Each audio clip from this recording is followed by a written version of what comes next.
పదుల సంఖ్యలో బహిరంగ సభలకు మీరు వెళ్ళడం ద్వారా అయిన ఖర్చు వృధానే కదా!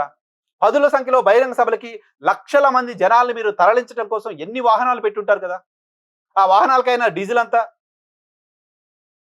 ఆ వాహనాలు పెట్టడానికి అయిన ఖర్చంతా?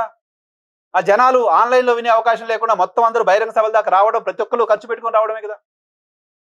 ఆన్‌లైన్‌లో చేసుండొచ్చు అనే ఆలోచన అప్పుడు మీకెందుకు రాలేదు? అప్పుడు వచ్చి ఉండాల్సింది కదా! అప్పుడే చేసుండాల్సింది కదా అటువంటి ఆలోచన.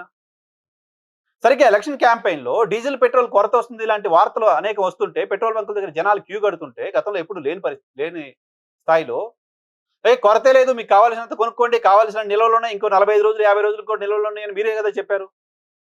ఎన్నికలు ముగియగానే ఇప్పుడు నిల్వలు లేవు జాగ్రత్తగా వాడండి అని ఎలా చెప్తారు? ఎలా సమర్థించుకుంటారు దాన్ని? దేశంలో జరుగుతున్న పెద్ద పెద్ద ఫంక్షన్‌లు, పెద్ద పెద్ద పెళ్ళిళ్ళు, శుభకార్యాలు అన్నీ రాజకీయ పార్టీలకు సంబంధించిన నాయకులు పెడుతున్న ఖర్చే గదా! 100,00,00,000 ఖర్చు పెట్టి పెళ్లిళ్లు చేస్తున్నారు రాజకీయ నాయకులు. ₹1,00,00,000 ఖర్చుతో ఎవరైనా ఒక నాయకుడు పెళ్లి చేశారంటే అది అత్యంత పేద రాజకీయ నాయకుడు చేసిన పెళ్లిగా మిగిలిపోతోంది. సో, ఆ స్థాయి ఖర్చు చేస్తున్న నాయకులకు మీరిచ్చిన పిలుపేంటి?